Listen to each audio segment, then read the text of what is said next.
Welcome to our channel Folk Street Mystery. The lie falls apart. Intense detective interrogation scene. Chapter 1. A visitor in daylight. If there's one thing you can say about mornings in the brownstone on West 35th Street, it's that they behave themselves. At precisely 11 o'clock, Nero Wolfe is upstairs among his orchids, conducting quiet negotiations with leaves and petals, while I'm downstairs pretending to justify my salary.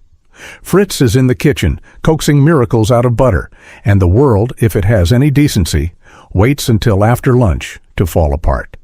That Tuesday, the world showed no decency at all. The doorbell rang at 10:47. Now anyone who rings before 11 either doesn't know Wolfe or doesn't intend to learn. I opened the door expecting a salesman or a lost soul. Instead, I got a man who looked like he had been assembled in a hurry and regretted it. Thin, pale, damp at the collar. "Mr. Wolfe?" he asked. "You're early," I said. "That's already suspicious." "I must see him. It's urgent." They all say that. Most of them survive the disappointment. A man is dead? That got him inside. I took his coat, wet unfortunately, and led him into the office. He perched on the red leather chair like it might object. I gave him a moment, which he wasted. "Name?" I said. "Edmund Bryce." "Occupation?" "Publisher. I own Blasphemers Press." I raised an eyebrow. With a name like that, I assume business is lively. "Not anymore," he said. Footsteps came from the stairs, slow, deliberate, and heavy with principle. Nero Wolfe entered, settled into his chair, and regarded our visitor as if evaluating whether he was worth oxygen. "You have violated my schedule," Wolfe said. "Explain." Bryce swallowed. "My editor, Daniel Kerr, I was murdered this morning." Wolfe's expression didn't change, which meant he was interested. "Cause?" "Blunt force trauma in his office." "Then consult the police." "It's not just that." Bryce leaned forward, hands trembling just enough to be honest. "He was working on a manuscript, a dangerous one." I said, "Define dangerous." "It exposes powerful men, politicians, religious leaders, fraud, corruption, things that would destroy them." "That's not a manuscript," I said. "That's a loaded weapon." Wolfe ignored me. "And Mr. Kerr?" "He wanted to stop publication," Bryce said. "At the last moment. He said there were inconsistencies." Wolfe's eyes narrowed slightly. "Inconsistencies are the foundation of most human enterprise. Why did they trouble him?" "He wasn't reckless," Bryce said quickly. "Kerr was careful, meticulous. And he believed in accuracy." That was new. Most publishers I've met believe in margins. "He had a family," Bryce added, quieter now. "A daughter? He didn't take risks lightly." I watched Wolfe. That detail registered. "And yet," Wolfe said, "he was murdered." "Yes?" "And you connect this to the manuscript." Bryce reached into his pocket and produced a folded sheet. His fingers shook. This was on his desk. I took it, unfolded it. A symbol, angular, precise, not decorative, deliberate, the kind of thing someone draws when they mean it. Wolfe glanced at it once. "Interesting," he said. "It's appeared before," Bryce said. "On letters, in drafts, in the margins." "Meaning?" Wolfe asked. "No one knows." "Someone knows," I said. Bryce nodded. "And now Kerr is dead." The room held still for a second. "Were there threats?" Wolfe asked. "Yes, calls, letters, anonymous, all saying the same thing. The book must not be published."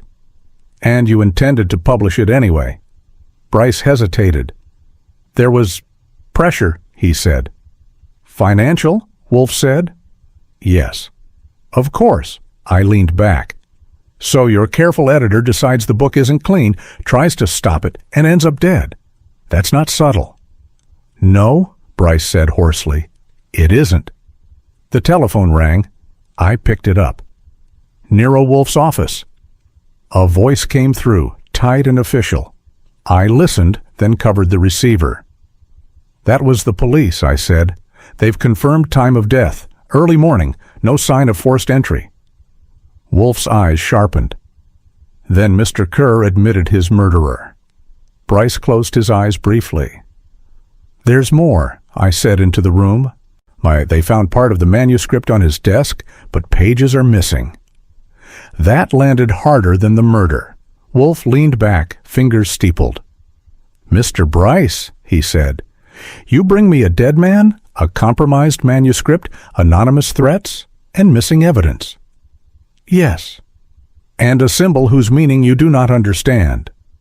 Yes? Wolfe closed his eyes for a moment. I could practically hear the machinery turning. I do not accept cases lightly, he said. They disrupt my schedule, offend my sensibilities, and frequently involve fools. I understand, Bryce said. No, Wolfe replied. You do not. He opened his eyes. But I accept this one. I grinned. That was as close to enthusiasm as Wolfe gets before lunch. Archie, he said. Yes, sir. You will go to this publishing house. Observe everything. Speak to everyone. Return with facts. Not impressions. I'll try not to contaminate anything with my personality. That would be a novel achievement. Bryce exhaled like a man who had just handed off a problem and wasn't sure if it had gotten better or worse. Wolfe picked up the paper again, studied the symbol. A language, he murmured. Or a warning? I looked at it too. Either way, someone had written it with purpose, and someone else had died for it. Chapter 2. The House of Words. If there's one thing working for Nero Wolfe teaches you, it's this. Thinking is his department. Walking is mine. By 1 o'clock, Wolfe had finished lunch, corrected Fritz on the proper temperature of sauce, and installed himself in his chair like a monument to resistance. I gave him a look. You want miracles or just facts? I asked. Facts, he said.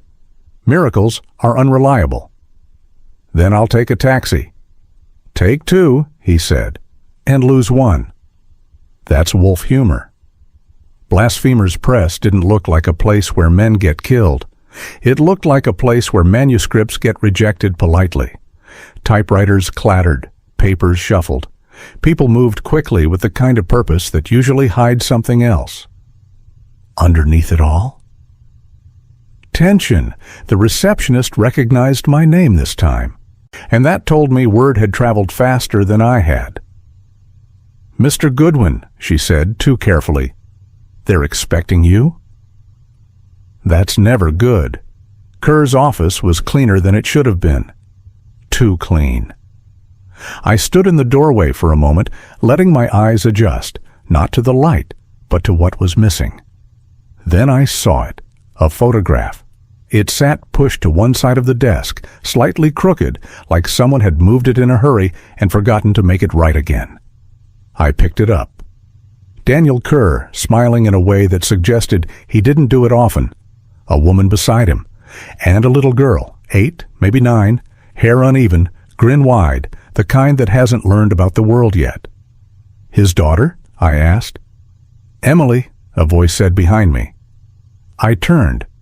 Clara Voss stood in the doorway, composed, controlled, sharp enough to cut paper without touching it. Yes, she said, his daughter. I set the photograph back exactly where it had been. Murder doesn't just stop a man. It interrupts a life mid-sentence. I'm Archie Goodwin, I said. I know who you are, she replied. That saved us both time. We circled each other verbally for a minute. She didn't waste words, which I appreciated, but she didn't give any away either, which I didn't. Kerr wanted to pull the manuscript, I said. Yes? Why? He said it wasn't reliable. That's polite, I said. Try again. She met my eyes. He said parts of it didn't hold up. Facts or structure? A pause. Both? That was better. The door opened without knocking. A young man came in fast, like he had somewhere better to be, but didn't know where. "Who's this?" he said. "Jonas Reed," Clara said. "Junior editor." "Senior in results," he added. Archie Goodwin," I said. "I ask questions. You try not to regret the answers." He smirked. "Kerr was wrong about that book." "Dead men usually don't argue back," I said. That landed. "You wanted it published," I continued. "Of course," Jonas said. "It's explosive." "There's that word again," I said. "Explosive. You mean valuable." "I mean important." "Important enough to ignore inconsistencies?" He hesitated. "Just enough." I moved to the desk again, letting my fingers hover without touching. There it was, the symbol, scratched near the edge, subtle, intentional. "You've seen this before?" I asked. Jonas glanced at it. "Just a mark." "No," I said. "That's not decoration." Clara didn't speak. "I've seen marks like that in copy rooms," I went on. "Editors use symbols, shortcuts, signals, private language." Clara's eyes flicked toward me. "Just once. That was enough." A third voice entered, quiet, steady. "Perhaps you're assigning meaning where none exists." I turned. Father D'Souza, calm, measured, the kind of man who could say very little and still control a room. "You were consulting on the manuscript?" I asked. "Yes." "And?" "It was uneven." "That word again," I said. "You people must have a meeting." He smiled faintly. "Truth is rarely symmetrical." "That's poetic," I said. "Also unhelpful?" I shifted gears. "Where were you last night?" I asked Jonas. "Home." "Anyone confirm that?" "No." "Convenient." I turned to Clara. "You?" "In my office. Late." "Alone?" "Yes." "Also convenient." Father D'Souza folded his hands. "At my parish." "With witnesses?" I asked. "Many." "Very convenient." Nobody liked me much at that point. That was fine. I don't require affection. I require answers. As I headed for the door, Clara spoke again. "Mr. Goodwin." I turned. Her composure was still there, but thinner now. "You're looking at this the wrong way," she said. "That happens," I said. Then I correct it. "This manuscript matters," she said quietly. "More than you think." "Why?" I asked. She held my gaze. "Because it will be believed." That stuck with me. Outside, the daylight hit me like nothing had happened. Taxis honked. A newsboy shouted headlines that were already outdated. Somewhere, someone ordered lunch like the world hadn't shifted an inch. But it had. Back at the brownstone, Wolfe hadn't moved. Of course he hadn't. "Well?" he said. "3 suspects," I said. "All ambitious, all hiding something, and one of them knows exactly what that symbol means." Wolfe nodded. "And the manuscript?" he asked. "Oh, not clean," I said. "Not entirely false either." Wolfe's eyes gleamed. "The most dangerous kind," he murmured. I leaned back. "Yeah," I said, "the kind people kill for." Wolfe closed his eyes, which meant we were getting closer. And in my experience, that's when things usually start to burn. Chapter 3. Wolfe thinks in daylight. If there's one thing more dangerous than a man with a secret, it's Nero Wolfe with a question. And Wolfe had several. By the time I got back from Blasphemers Press, he had completed lunch, consumed beer, and resumed his natural position, anchored in his chair like a fact that refused revision. I gave him everything. Clara Voss and her precision, Jonas Reed and his ambition, Father D'Souza and his careful neutrality, the symbol, the missing pages, the arguments, the photograph on Kerr's desk. Wolfe didn't interrupt once. That's when you know he's working. When I finished, he closed his eyes. "Pfui," he said. "I'll take that as encouragement," I replied. "Archie," Wolfe said, "you have brought me fragments. They do not yet cohere." They will, I said. Or someone will stop them from doing it. Wolfe opened one eye. An astute observation for once. I have my moments. They are rare. He steepled his fingers. The manuscript is inconsistent, Wolfe said. The editor wished to halt publication. Others opposed him. There are threats, missing pages, and a symbol whose function is obscured, but not random. Meaning? I asked. Meaning, Wolfe said, that we are not dealing with chaos. We are dealing with design. I leaned back. That's worse. Considerably. Bring them here, Wolfe said. All of them? Yes. I glanced at the clock. You're rearranging the universe? I am correcting it. By mid-afternoon, the brownstone had acquired that particular atmosphere Wolfe specializes in. Quiet, controlled, and just uncomfortable enough to make people talk badly. Clara arrived first. Well, of course she did. Composed, punctual, precise. Jonas came next, carrying impatience like a briefcase. Father de Souza followed, calm as ever, which was starting to look less like virtue and more like insulation. They sat. Wolfe observed. Silence stretched, then snapped. You will answer precisely, Wolfe said. If you fail, I shall be annoyed. If you lie, I shall know. Jonas shifted. Clara didn't. The priest inclined his head. I took notes. I like watching people under pressure. It saves time. Mr. Reed, Wolfe began, you advocated publication. Yes? Despite acknowledged inconsistencies. Yes? Why? Jonas frowned. Because it's important. Important? Wolfe repeated. Define. It exposes corruption. Does it? Wolfe said mildly.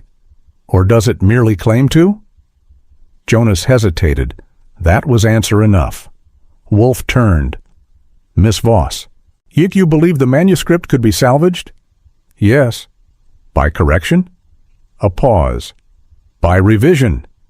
Revision, Wolfe said. A generous word. Clara's gaze didn't waver. An accurate one. I wrote that down. Words matter, especially when someone chooses the wrong one. Father de Souza, Wolfe said, you were consulted for verification. Yes. And you found the text uneven? Yes. Yet you continued your involvement. I was asked to. By whom? Another pause. Mr. Bryce. Wolfe nodded slowly. Interesting. He leaned back slightly. The symbol, he said. There it was. Clara's fingers tightened just enough to notice.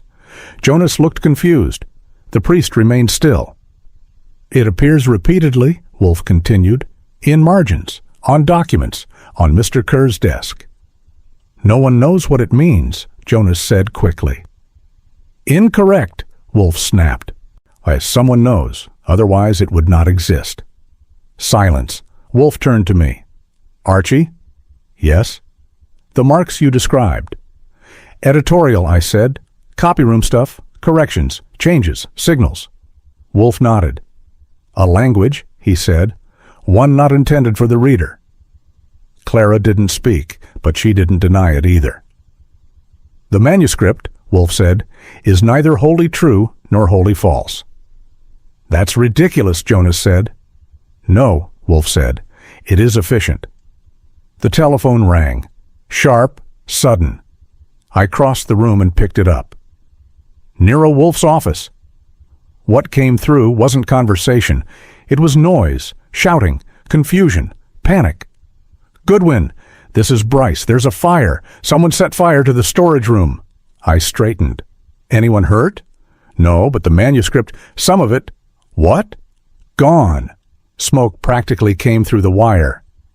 I covered the receiver. Wolfe, fire at the office. Manuscript copies destroyed. Pages missing.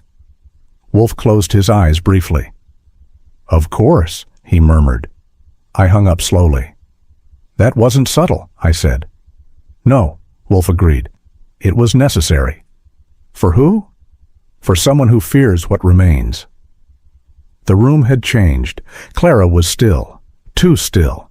Jonas looked rattled now. The priest watched them both. Wolfe spoke again. "Ladies and gentlemen," he said, "we have moved beyond concealment." He looked at each of them in turn. "We are now in the realm of eradication." I leaned against the desk. "Someone's cleaning up," I said. "Not cleaning," Wolfe said. "Erasing." He steepled his fingers again. "Mr. Kerr discovered something," Wolfe said. "Not merely inconsistency, but intention." "Intention?" Jonas said. "Yes," Wolfe replied. The intention to shape the narrative, not report it." That landed harder than the fire. Clara spoke, her voice controlled. "You're speculating." Wolfe's eyes opened fully. "No," he said, "I am approaching certainty." Silence filled the room again, thicker now, more dangerous. "One of you," Wolfe said, "understands exactly what that symbol means." No one spoke. Good. They were learning. I looked at them. 3 people, 1 dead man, and a manuscript that was starting to look less like a book and more like a weapon. And somewhere inside it, the truth, or something pretending to be it. Either way, someone was willing to burn it, and we were just getting to the part where things catch fire. Chapter 4. The Blasphemy. Within. By late afternoon, the light in the brownstone had gone soft and yellow, the kind that flatters furniture and forgives faces. New York does that sometimes. It throws a warm wash over everything, as if grime, lies, and homicide might all look respectable before dark. Inside our office, respectability was losing. Nero Wolfe had returned from his delayed orchid hour in a disposition that could have soured cream through a closed door. He was in his chair now, immense, immovable, fingers joined over his stomach, the faint scent of damp moss and orchids trailing down from the plant rooms upstairs. On the table beside him sat a glass of beer placed with exactitude. On the chairs facing him sat Clara Voss, Jonas Reed, and Father D'Souza, arranged like exhibits in a moral museum. I was at my desk with a notebook, but a pencil, and a feeling that the next 10 minutes were going to cost somebody something. Wolfe surveyed them in silence, long enough to make Jonas Reed fidget.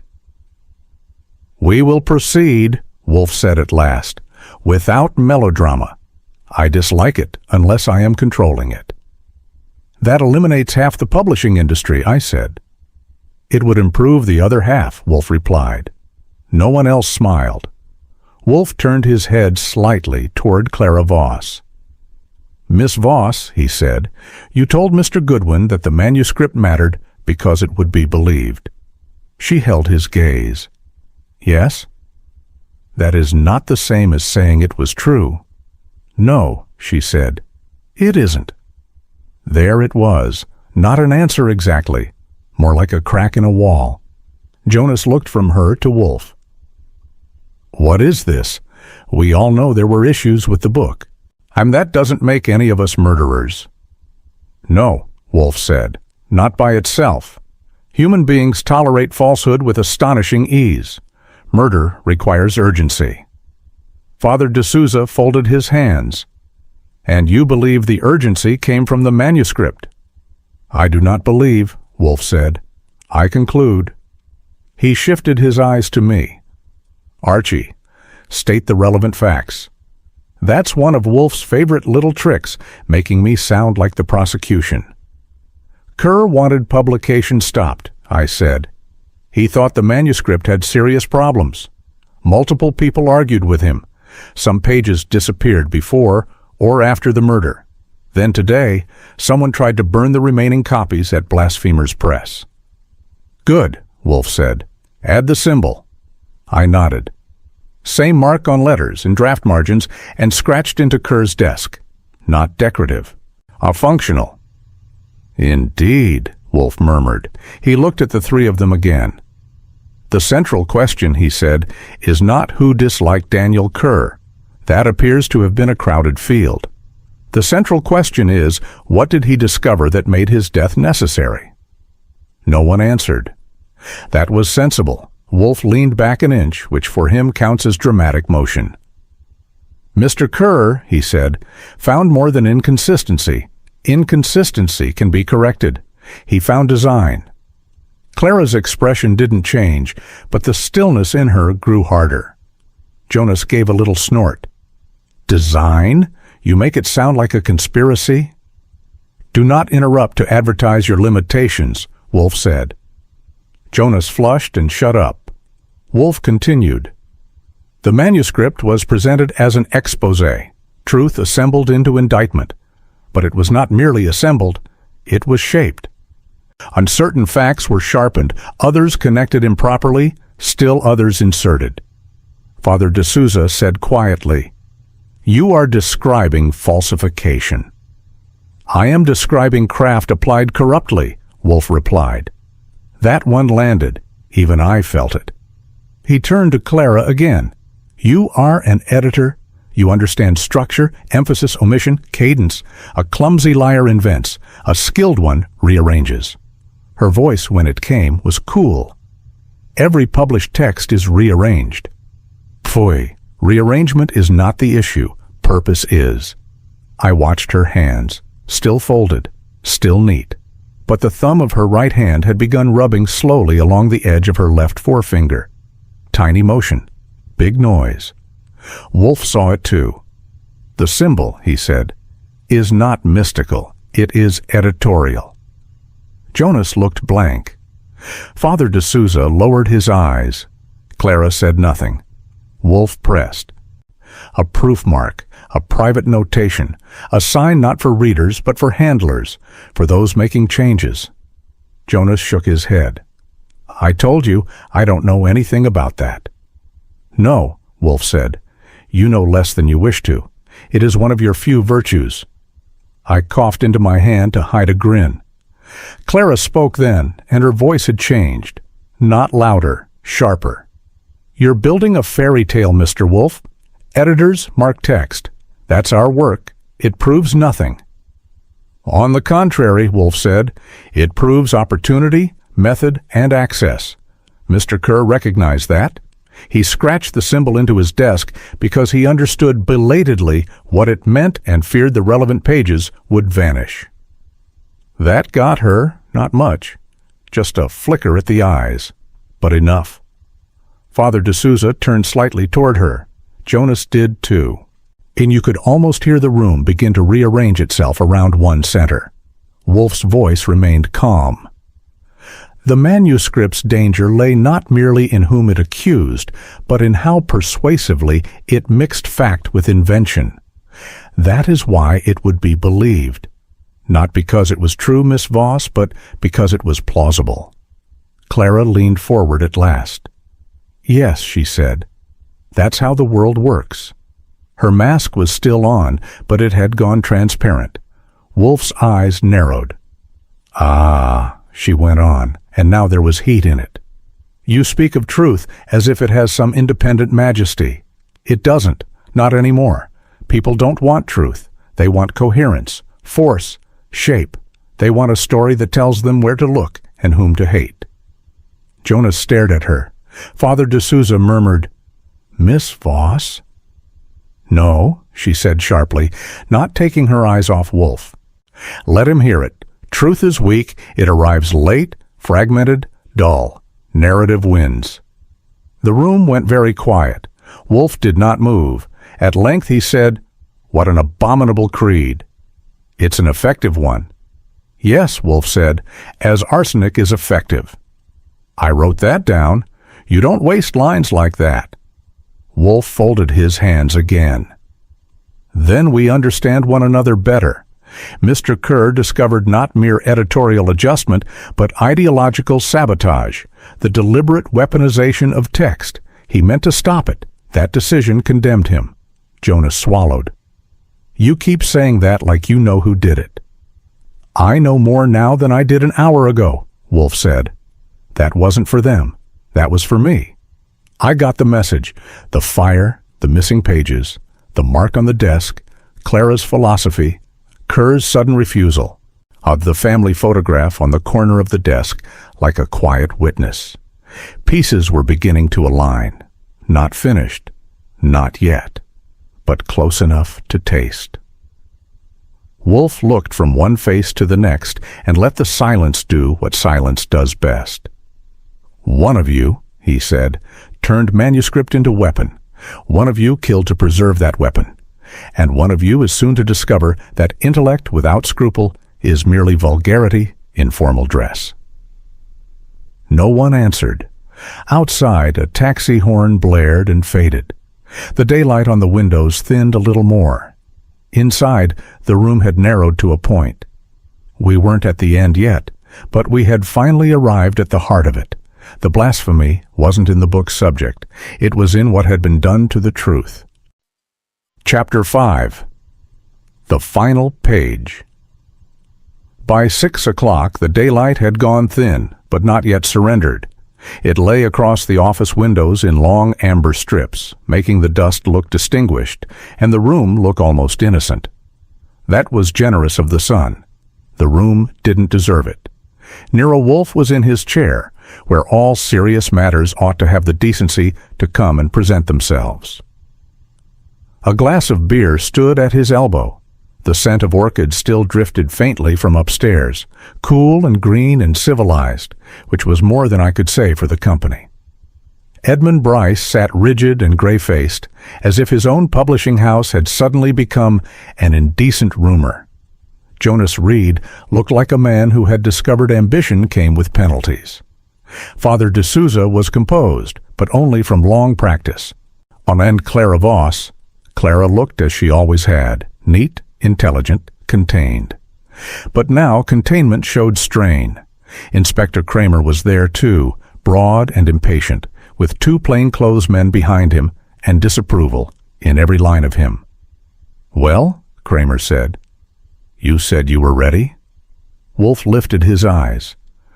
"I am. Your impatience contributes nothing." "It contributes more than your speeches." "That remains to be seen." I stayed by my desk where I could watch them all. That's the advantage of being the narrator. You get the best seat in the house. Wolfe folded his hands over his midsection. "Daniel Kerr," he began, "was killed because he discovered that the manuscript at Blasphemers Press had been deliberately corrupted. Not ruined, corrupted. There is a distinction. Ruin is clumsy. Corruption is skilled." Bryce made a small choking sound. Jonas stared. Father de Souza lowered his eyes. Clara didn't move. Wolfe continued. "The symbol that appeared in letters, drafts, and on Kerr's desk was not arcane, theological, or political. It was editorial, a proof mark used privately to identify sections altered beyond ordinary revision. Mr. Goodwin recognized its general nature.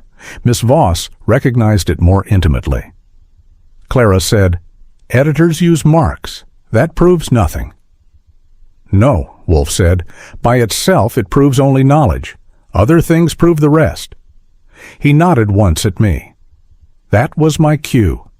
I said, "After leaving here this afternoon, I took another look at Kerr's office.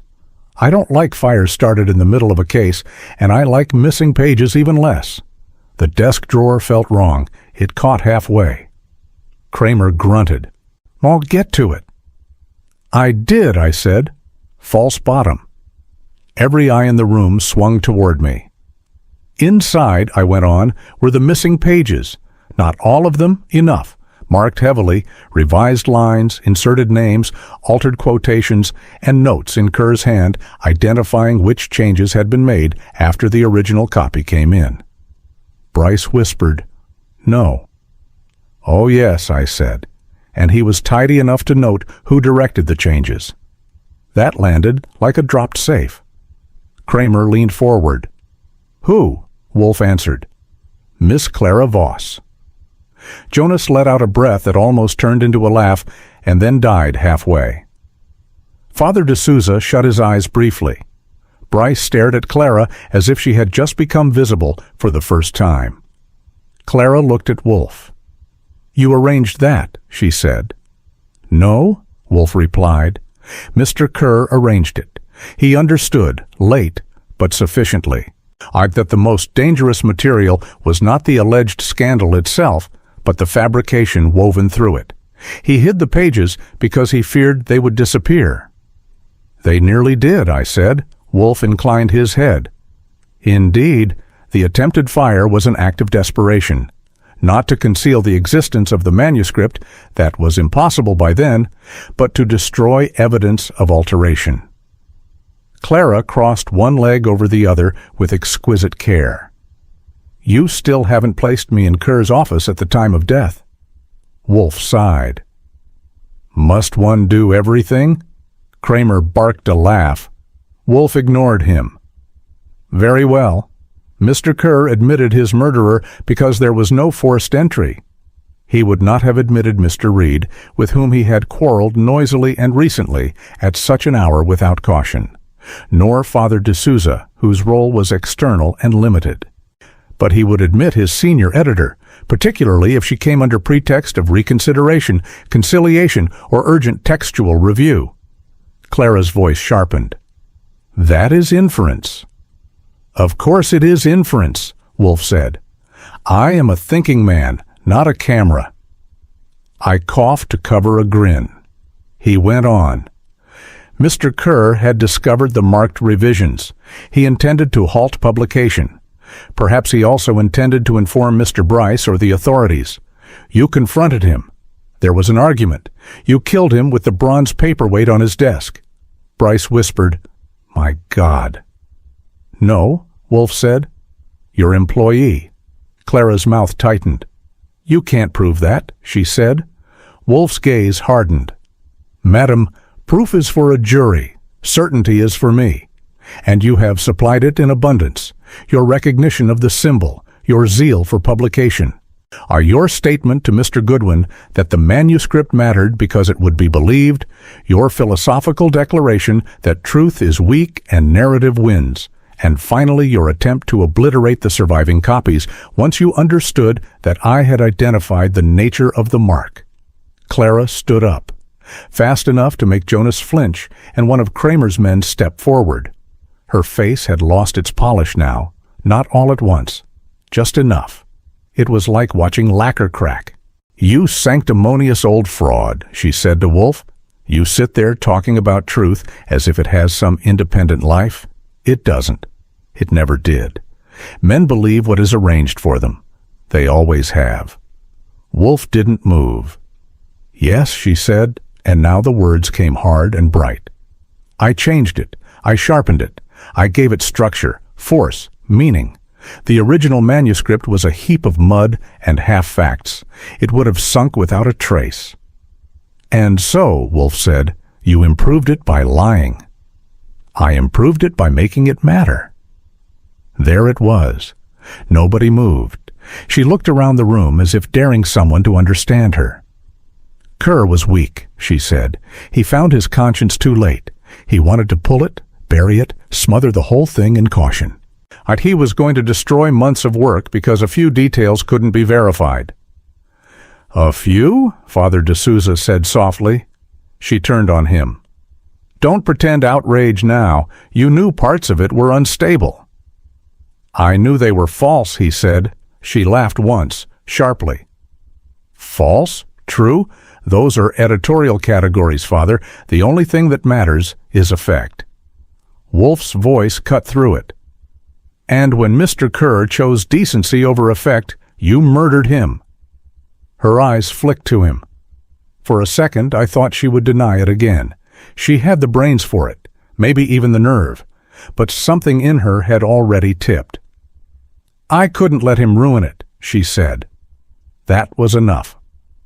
Kramer came up out of his chair like a launched appliance. You heard her, he said to his men. They moved in. Clara didn't struggle. That would have been untidy. And she was still Clara Voss. As they took her to the door, she turned once more toward Wolfe. It would have changed everything, she said. Wolfe snorted. Madam, that is the eternal defense of vulgar minds. Then she was gone. The room emptied slowly after that. Bryce looked wrecked. Jonas looked educated. Father D'Souza looked tired enough to pray for quieter sinners. Kramer growled something that may have been thanks and may have been indigestion, then followed his men out. At last it was just Wolfe and me and the brownstone settling back into itself. Outside, taxis hissed past on wet pavement. Somewhere downtown, typewriters would still be clacking, turning fact into copy and copy into tomorrow. Wolfe reached for his beer. "Well, Archie," he said. Say something frivolous." I looked out at the last daylight fading off the city and thought about Daniel Kerr's photograph on that desk, the little girl grinning at a future that had been rearranged without permission. "Funny thing about truth," I said. "It doesn't make much noise." Wolfe grunted. "It just waits," I said, "and sooner or later somebody tries to kill it." Wolfe took a sip of beer. "Yes," he said, "and usually, Archie, they begin by editing." If you like our story, please like, share, and subscribe.